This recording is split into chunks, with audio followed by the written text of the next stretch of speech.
Hello and welcome to Daily News Simplified, where we take up important articles of the day from the newspaper and discuss them in detail as per the demands of Civil Services exam.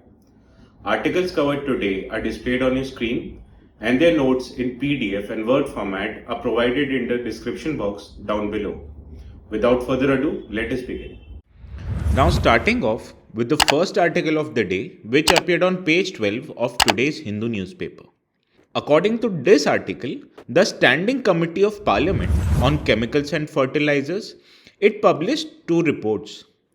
And in these two reports, the committee it posed questions on the availability of fertilizer and the fertilizer subsidy policy. Now in the year of 2022, up till November, India produced about 281 lakh tons of fertilizers. However, India's consumption of fertilizers was 401.46 lakh tons. Hence, you can see India consumes more fertilizers than it produces. And in this regard, the committee reports have also called for ending the import dependence on fertilizers such as urea, diammonium phosphate, muriate of potash, and other NPK fertilizers. Now, the issue of fertilizer is important from GS Paper 3 perspective. As the syllabus, it deals with issues which are related to direct and indirect farm subsidies and minimum support prices. Further, in the mains of the year 2013, a question directly appeared on different types of agriculture subsidies, and it asked us to critically analyze the subsidy regime in the country, which has apparently created distortions. Further, the issue of fertilizer availability and use is also important from prelims perspective, which can be seen from this prelims PYQ of the year 2017 on soil health card scheme. Hence, in the scope of today's discussion, we will first cover about the fertilizer industry in India. Then we will move towards concerns which are related to use of fertilizers in the country, followed by initiatives that are taken by the government in order to promote efficient use of fertilizers. Before concluding this discussion, we will also take a look at way ahead for measures that can be inculcated in order to further use fertilizers in an efficient way. Hence, let us start off our today's discussion in taking a brief overview about what is a fertilizer industry. Now, the fertilizers, they are materials which are used to provide plants with nutrients in deficient soils. It can either be a chemical product or it can be a natural product. However, in the scope of our today's discussion, we will primarily deal with chemical fertilizers which are either mined or manufactured in India. Now, fertilizer industry, it is one of 8 core industries in the index of industrial production. Now, in terms of consumption, the urea, which is a source of nitrogenous fertilizer, it accounts for about 2/3 of total fertilizer use. Whereas the requirement for potash-based fertilizers are met through imports. Now, fertilizers, they are classified into 3 different categories. The first category is that of primary fertilizers, which are further classified into the types of nutrients that they supply to the soil. Such fertilizers, they can be nitrogenous in nature, such as urea, or they can be phosphate based, such as diammonium phosphate, or they are potassium based. The most common potassium based fertilizer is the muriate of potash. While the second category is called secondary fertilizers, which includes fertilizers that provide nutrients such as calcium, magnesium, and sulfur. Whereas the third category is that of micronutrient fertilizers, which provides nutrient such as iron, zinc, boron, or chloride. Now, the regulation of fertilizer in the country are done primarily by two different legislation. The first is Fertilizer Control Order of the year 1957, which regulates the sale, pricing of fertilizer as well as their quality. Whereas the second legislation in this regard is Movement Control Order of the year 1977, which regulates the distribution of fertilizer across the country. Now that we have taken a brief overview about the fertilizer industry in India, let us discuss the common concerns that are associated with the use of fertilizer in our country. Now, the first important concern that is associated with the use of fertilizer in the country, it pertains to the level of fiscal burden that the government faces. As the government, it provides subsidized fertilizers to the farmers and it leads to a huge fiscal burden on the government. For example, the total fertilizer subsidy it stood at about 1.62 lakh crores in the year of 2021 and 22. And as we can see with the increasing level of subsidy, this number will eventually rise. Further, the subsidy regime in the country, it promotes inefficiency in the use of fertilizers.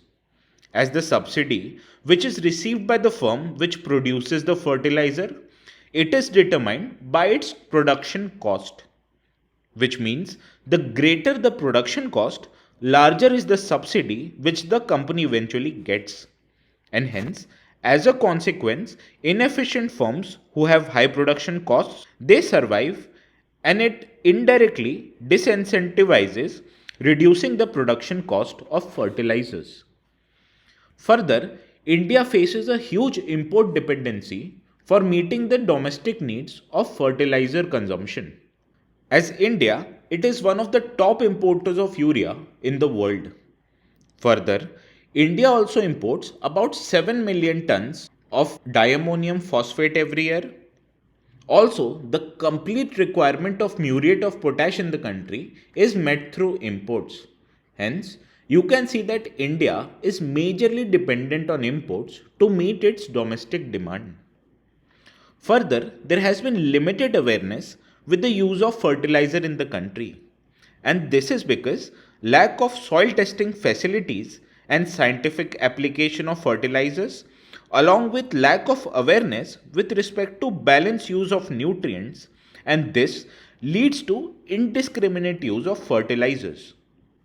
This indiscriminate use further hampers the level of soil quality in the longer run. Now the ideal NPK ratio in the country, it needs to be at around 4 is to 2 is to 1 for nitrogen, phosphate and potassium based fertilizers. However, in reality, this ratio has got distorted and this ratio now has become 12.8 is to 5 is to 1. Hence, this overuse of fertilizers in country has led to soil degradation. And this is because primarily India overuses urea. And this has impacted the soil fertility and level of crop quality in the country.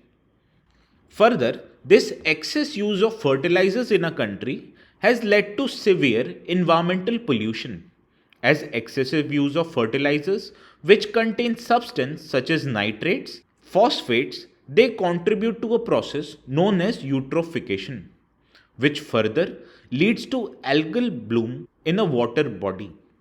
As oxygen depletion, it harms the aquatic life, thereby disrupting the food chain and ecosystem balance in a water-based ecosystem. And these nitrogen-based fertilizers, they further emit nitrous oxide, which is a potent greenhouse gas, and it further contributes to the process of climate change.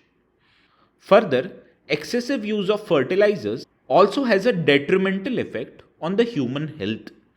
As agriculture ammonia emissions, they combine with pollution from vehicular exhaust and it creates dangerous particulates in the air which further leads to respiratory diseases. Now nitrates and phosphate based chemicals which are present in fertilizers, they can percolate to groundwaters and this contaminates the drinking water sources, thereby increasing the risk of health effects such as cancer in population. Now, after we have discussed the concerns that are associated with use of fertilizers in India, let us discuss the initiatives that has been taken by the government for efficient use of fertilizers. Now, the first initiative in this regard is One Nation, One Fertilizer scheme, which was recently announced by Ministry of Chemicals and Fertilizers. Under this scheme, all fertilizer companies and state trading entities, they will be required to use a single label called Bharat brand for fertilizers and logo. And this scheme, it aims to promote standardization, which will standardize fertilizer brands across the nation irrespective of the company that manufactures it. Further, this scheme also improves the affordability of fertilizers. As this scheme, it ensures affordable quality of fertilizer under the Bharat brand to the farmers. And this scheme, it will result into reduction of costs of fertilizer and increase of availability of such fertilizers. The second initiative in this regard is the nutrient based subsidy scheme. And under this scheme, a fixed rate of subsidy, which is per kg basis, is announced on nutrients, namely nitrogen, phosphate, and potash. And this scheme, it is applicable to 22 fertilizers except urea. And for these 22 fertilizers, an MRP is decided which takes into account the international and domestic prices of phosphate and potash based fertilizers, exchange rates, and inventory level in the country. This scheme, it ensures adequate quantity of fertilizers and also ensures balanced use of fertilizers away from urea. This intends to improve productivity and promote the growth of indigenous fertilizer industry. The third initiative in this regard is the Soil Health Card Scheme, which provides crop-wise recommendation of nutrients and fertilizers which are required for individual farms. Now this scheme, it aims to avoid irrational use of fertilizers.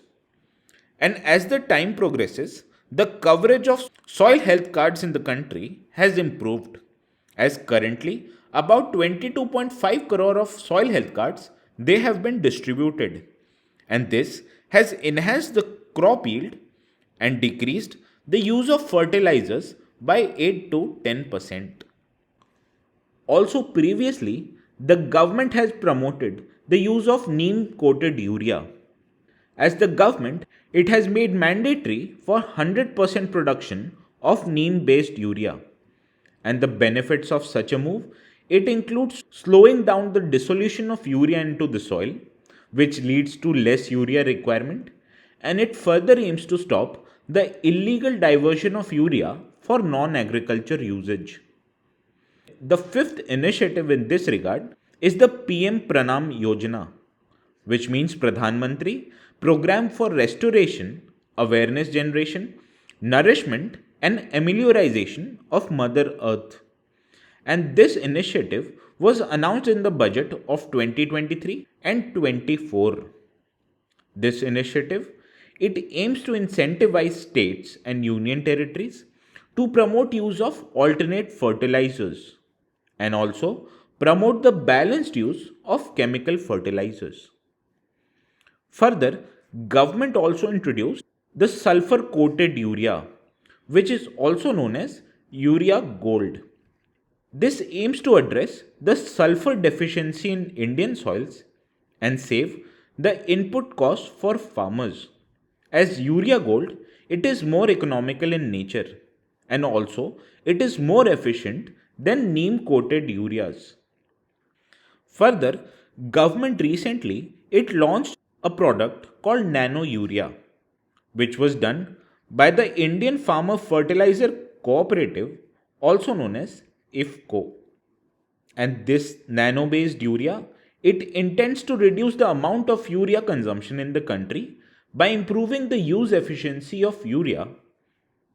Further, nano urea liquid based plants have been set up, and through this measure, it will reduce the use of urea in the country, thereby help reduce the farming cost for farmers.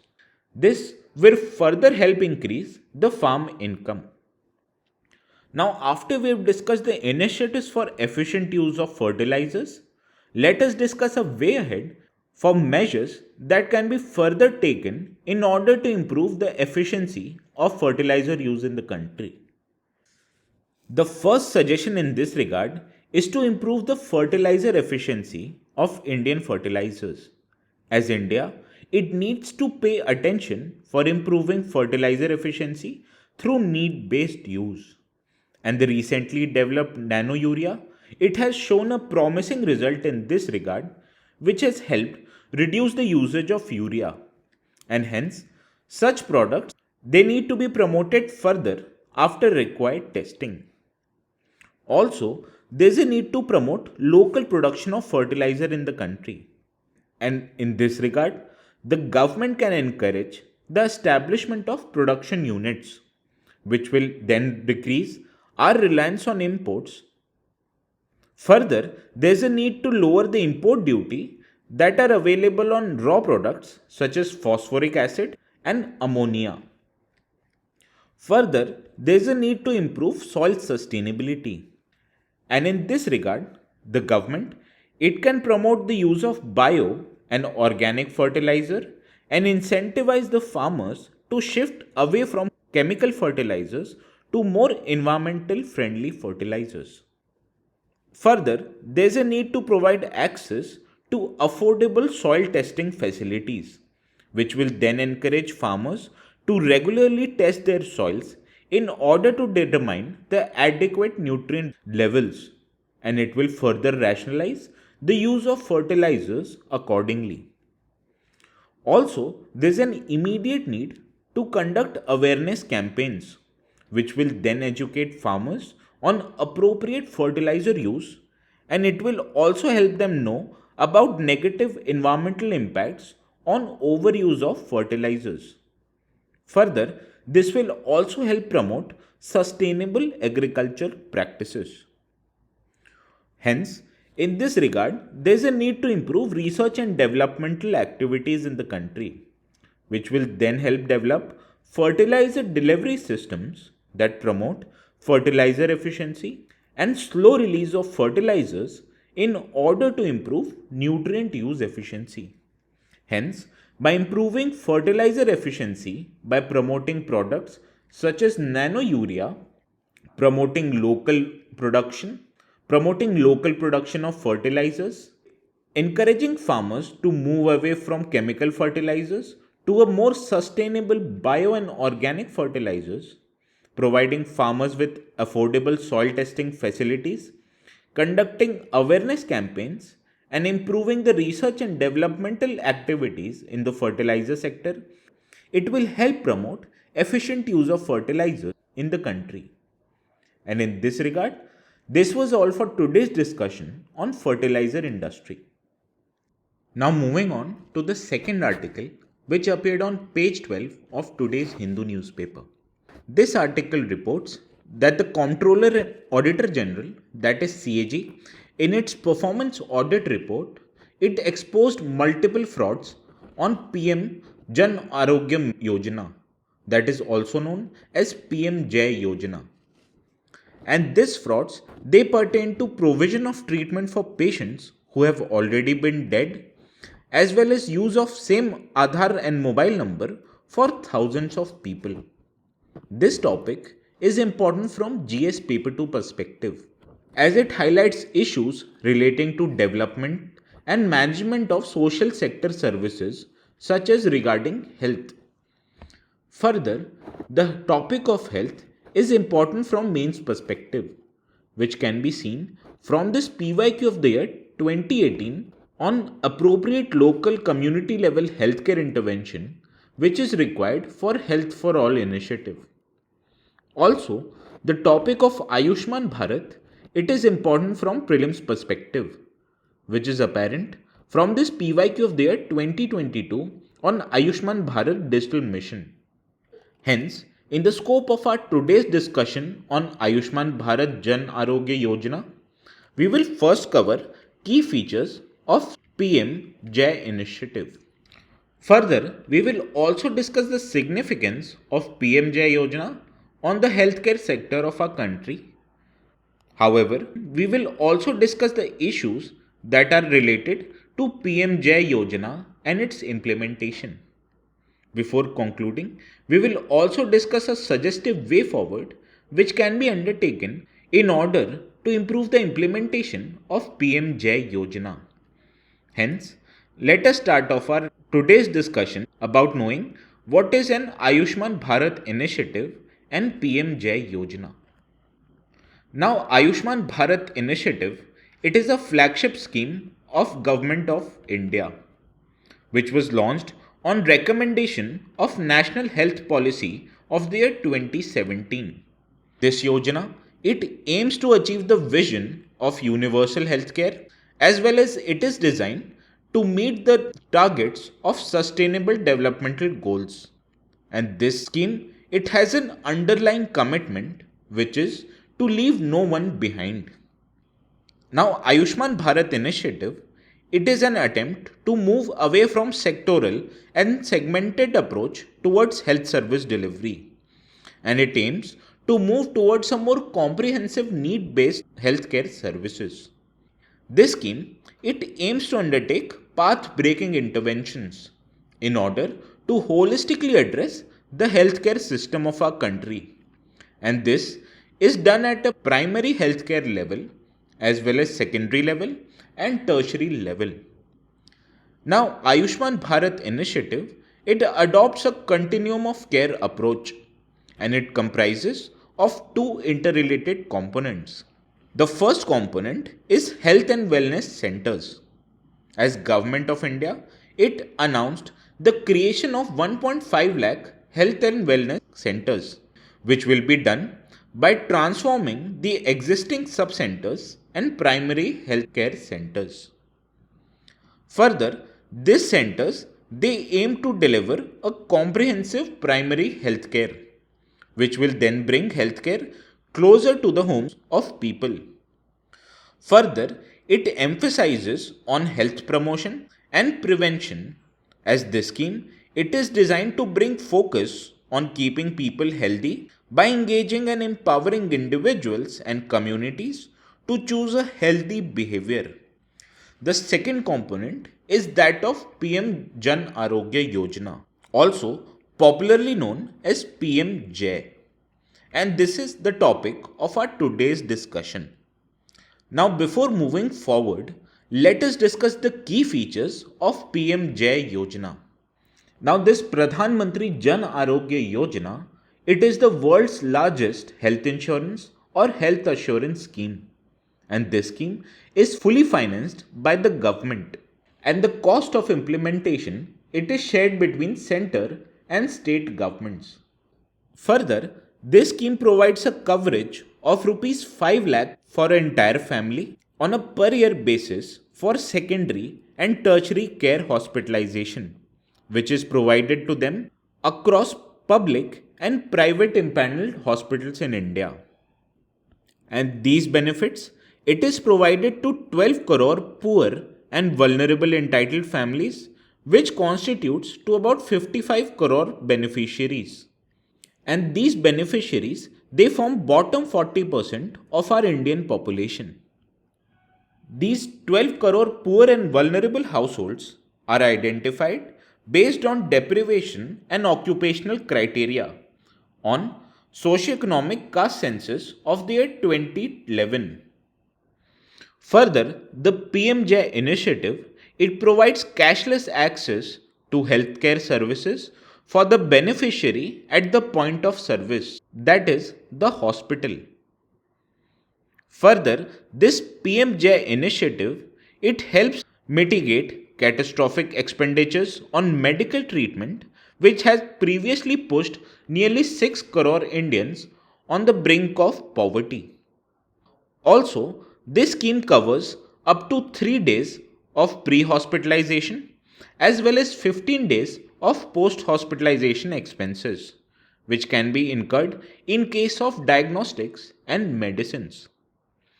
Also, there are no restrictions in the scheme, which may be based on the family size, age of beneficiaries, as well as their gender. One of the most important benefits of this scheme is that the benefits of this scheme is portable across the country. As the beneficiary, they can visit any impaneled public or private hospital in India and avail the cashless treatment facility. Further, the services that are provided under PMJAY initiative, it includes more than 1900 procedures, which covers all costs that are related to treatment, including but not limited to drugs, diagnostic services, physician's fees, room charges, surgeon charges, etc. Further, the public hospitals, they are reimbursed for the healthcare services they provide to the beneficiaries, and these reimbursements are at par with private hospitals. Further, the benefits of 5 lakh per family, it is based on a family floater basis, which means that it can be used by either one or all members of the family. Now, the previous scheme, that was Rashtriya Swasth Bima Yojana, it provided a family cap of up to 5 members. However, based on its learnings, the PMJAY initiative has been designed in such a way that there is no cap on family size or age of members. Also, in addition, this scheme provides for coverage for all pre-existing diseases. This means that any eligible person for PMJAY initiative who had suffered from any medical condition before being covered under PMJAY will now be able to get treatment for all those medical conditions. And this will be done right from the day they get enrolled in PMJAY initiative. Now, because of such features, there are many significance that are associated with PMJAY Yojana. Let us discuss this significance in the next slide. Now, what are the significance of Pradhan Mantri Jai Yojana? The first and the most important significance is that it has reduced the out-of-pocket expenses that were done by the population. As previously, about 67% of entire healthcare expenses, they were met through out-of-pocket expenditures. And this scheme, it provides cashless treatment which then reduces the out-of-pocket expenses of patients. Further, this scheme helps strengthen the public healthcare system of our country, which is done through infusion of insurance revenues. Further, this scheme also enables the growth of private sector health infrastructure in small towns that are Tier 2 and Tier 3 cities, as out of more than 23,000 hospitals, about 45% enrolled hospitals, they are private hospitals. Further, out of total 1.26 crore treatments, 52% of treatments they are provided by these private hospitals only. And hence, it will help enable the further growth of private healthcare infrastructure. Additionally, this scheme helps in improvement of quality of life, as by access to healthcare services for a significant population of our country, it will help improve the productivity at the population level. Also, this scheme helps towards achieving the targets that were envisaged by universal health coverage as well as sustainable developmental goal initiative, as by consolidating the health schemes of center and some states, it has expanded the beneficiary base. In 11 states, it almost provides a level of universal healthcare coverage. Further, this scheme has also helped improve access and affordability at secondary and tertiary level of health services. Hence, this scheme has a significant impact on health sector of our country. However, there are also concerns that are associated with implementation of Jan Arogya Yojana. What are these concerns? Let us discuss in the next slide. Now, the first concern, it is associated with the level of quality at the public healthcare infrastructure level. As a data, it suggests that only 3% of private hospitals they are available for Ayushman Bharat scheme. Further, the quality control of private hospitals has also been a cause of concern. As over 18,000 enrolled hospitals, only 603 they are quality certified. And hence, this brings concern around the level of private health infrastructure in our country. Further, the amount of hospitals that are there per person are also low, as there are only 1.28 hospitals for every 1 lakh population. And depending upon the level of population in the country, it is significantly low. Further, this initiative it has widened the inequality of healthcare services in our country, as this scheme has led to uneven performance, as the top performers in this scheme are the richer states. Further, this scheme also faces uneven distribution of healthcare facilities, as the distribution of secondary, tertiary, and private hospitals are uneven in terms of rural and urban areas. Further, this scheme faces certain implementation challenges, which has limited the overall governance and implementation capacity in many states. The first example is that there is a lack of control over hospitalization procedures, as there is an absence of standard treatment guidelines and protocol, which has further led to irrational practices by hospitals, such as that of profiteering. Further, this scheme also faces low budgetary allocation, as only about 6400 crores it was provided in the budget of the financial year of 2021, which is lower in order to cover about 55 crore beneficiaries. Also, this scheme faces further other challenges as it relates to enrollment of ghost beneficiaries, which is highlighted in this article, increasing the level of impersonation which is done through connivance of card holders in hospitals, as well as conversion of outpatient to inpatient in order to increase the healthcare expenses, as well as doctors who perform unnecessary procedures in order to increase the level of insurance premium. Hence, because of these concerns, let us discuss a way forward that will help improve the implementation challenges that this scheme currently faces. The first way forward in this regard pertains to the use of real-time data. As the real-time data, it needs to be made available and it will help analyze and make recommendation in order to plug gaps that this scheme currently faces. Further, there is an immediate need to add the subject of health to the concurrent list, as the central government currently it spends about 1/3 of total public healthcare expenditures, and hence more intervention of central government is required in order for improvement of healthcare systems in our country. Further, there is a need for equitable distribution that should be done between well-off and poorer states, and this will help equitable distribution of healthcare resources between all the states in our country. Further, there is a need for continuous quality improvement, and this can be done by accreditation of hospitals according to NABH levels.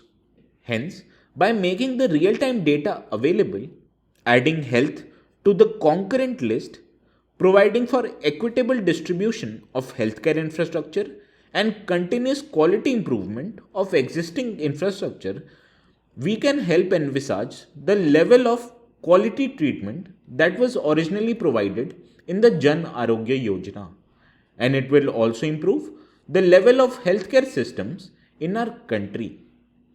This was all for today's discussion on PM Jan Arogya Yojana. Now moving on to the third article of the day, which appeared in page 10 of today's Hindu newspaper. In this article, the West Bengal Chief Minister, she has accused the governor of the state for overstepping his constitutional jurisdiction. Now, various instances of friction between governor on one hand and state governments on other hand have been in news in the recent times. And hence, in this regard, the cause of friction between governor and state government, it is a matter of our today's discussion. This topic is also important from GS Paper 2 perspective as it deals with issues and challenges pertaining to the federal structure of our country. Further, the powers of governor has also been asked in mains before. For example, in the mains of the year 2022, a question appeared on exercise of legislative power by the governor with respect to legality of repromulgation of ordinances. Further, in terms of prelims, a question appeared in 2014 which asked us to determine the discretionary powers which are given to the governor of a state. Hence, in the scope of our today's discussion, we will first cover the cause of friction between the governor and state governments. Further, we will take a look at recommendations by various commissions in this regard, as well as Supreme Court judgments which delineates the jurisdiction of power which are exercised by the governor of a state. Hence, let us start off our today's discussion with the cause of friction between governor and the state government. Now, there are many reasons that have created frictions between the governor and the state government. Now, the first issue, it pertains to lacuna in the appointment and removal process of the governor. First of all, the governor is a political appointee who is appointed to the office by president on advice of the central government. Also, the constitution, it provides for no provision for impeachment of governor. Hence, there is a severe lacuna in both appointment and removal process. Further, the governor he is not provided with the security of tenure. As in normal terms, the governor has a 5-year tenure.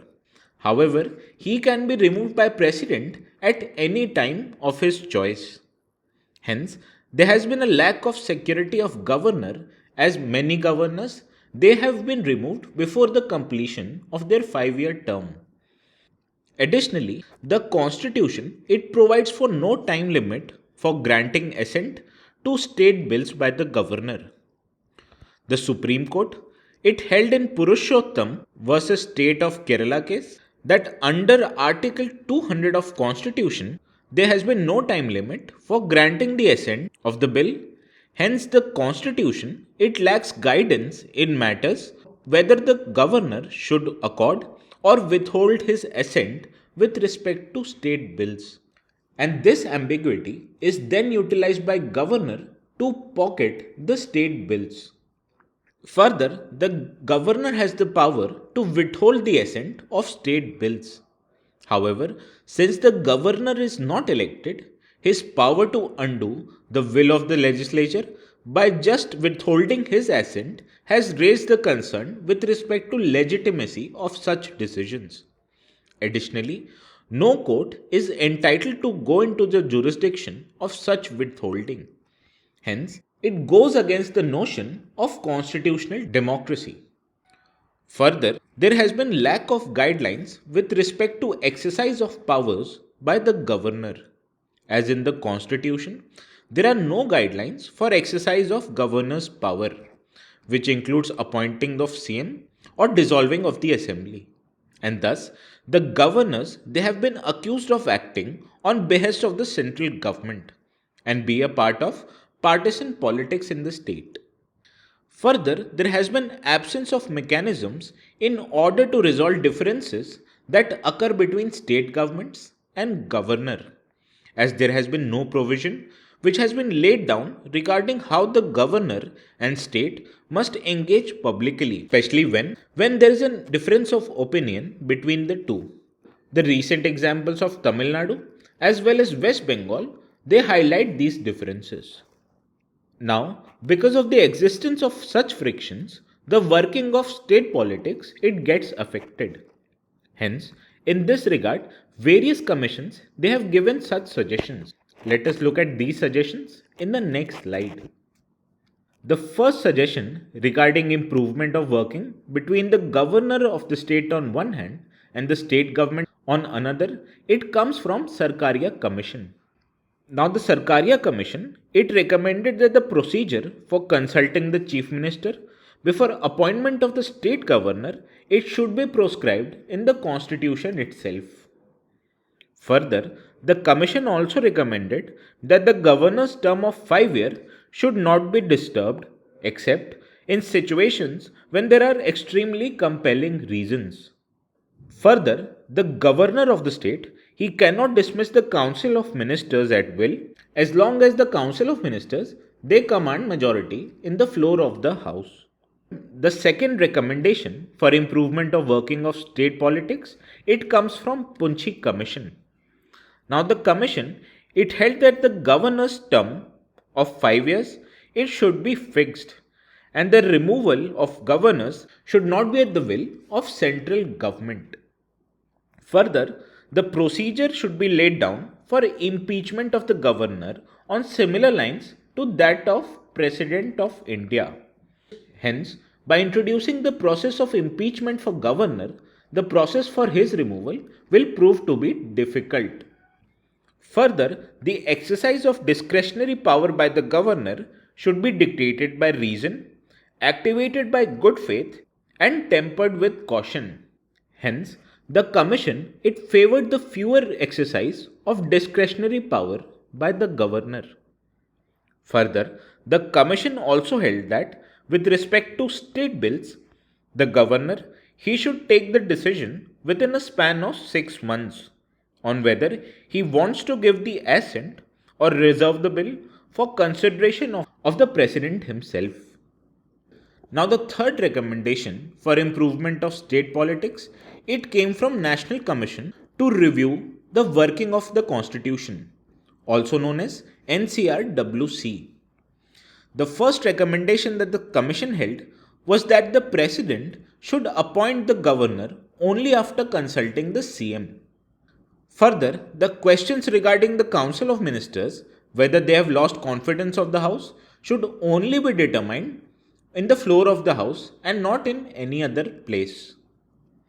Now that we have looked at the various recommendations by commissions such as Sarkaria Commission, Punchi Commission and NCRWC, let us take a look at important judicial pronouncement in this regard. The first judicial pronouncement, which is important from governor and state perspective, is that of Rameshwar Prasad case of the year 2006. Now in this case, the Supreme Court held that the governor, he cannot shut out the post-poll alliances altogether, as it is one of the ways for popular government to be formed in the state. Hence it can be said that the Supreme Court, it limited the exercise of constitutional discretion by the governor. Further, the Supreme Court also held that the unsubstantiated claim of horse trading, it is no ground for dissolution of assembly. Hence, it limited the exercise of powers by governor in dissolving the state legislative assembly. The second important case in this regard is that of Nabam Rebia case of the year of 2016. In this judgment, the Supreme Court held that the governor, he has no discretion in matters related to summoning of the House, and this is when the Chief Minister, he enjoys the majority of the House, and hence the governor, he is bound by the aid and advice of the state cabinet. Further, in the case governor has reason to believe that the Chief Minister, he has lost his majority in the floor of the House, and in this case a floor test needs to be ordered, and the governor, and he should not make the decision without ordering the floor test. Hence, by limiting the exercise of discretionary power by both Supreme Court and the recommendation of various commissions, they held that the exercise of governor's discretion should be limited and it should be aimed to further the exercise of constitutional democracy in the state. Hence, this was all for today's discussion on governor and state friction. Now let us take a look at the last article of the day, which appeared on page 12 of today's Hindu newspaper. Now, as this article reports, the price of wheat, it has gone up by almost 7% in past 1 year. Whereas with rice, the price has increased by 10.6% over the last year. And as a result, the government it decided to additionally sell 50 lakh tons of wheat and 25 lakh tons of rice through the open market sale scheme of the Food Corporation of India. And the center it has also decided to bring down the reserve price of rice by rupees 200 a quintal.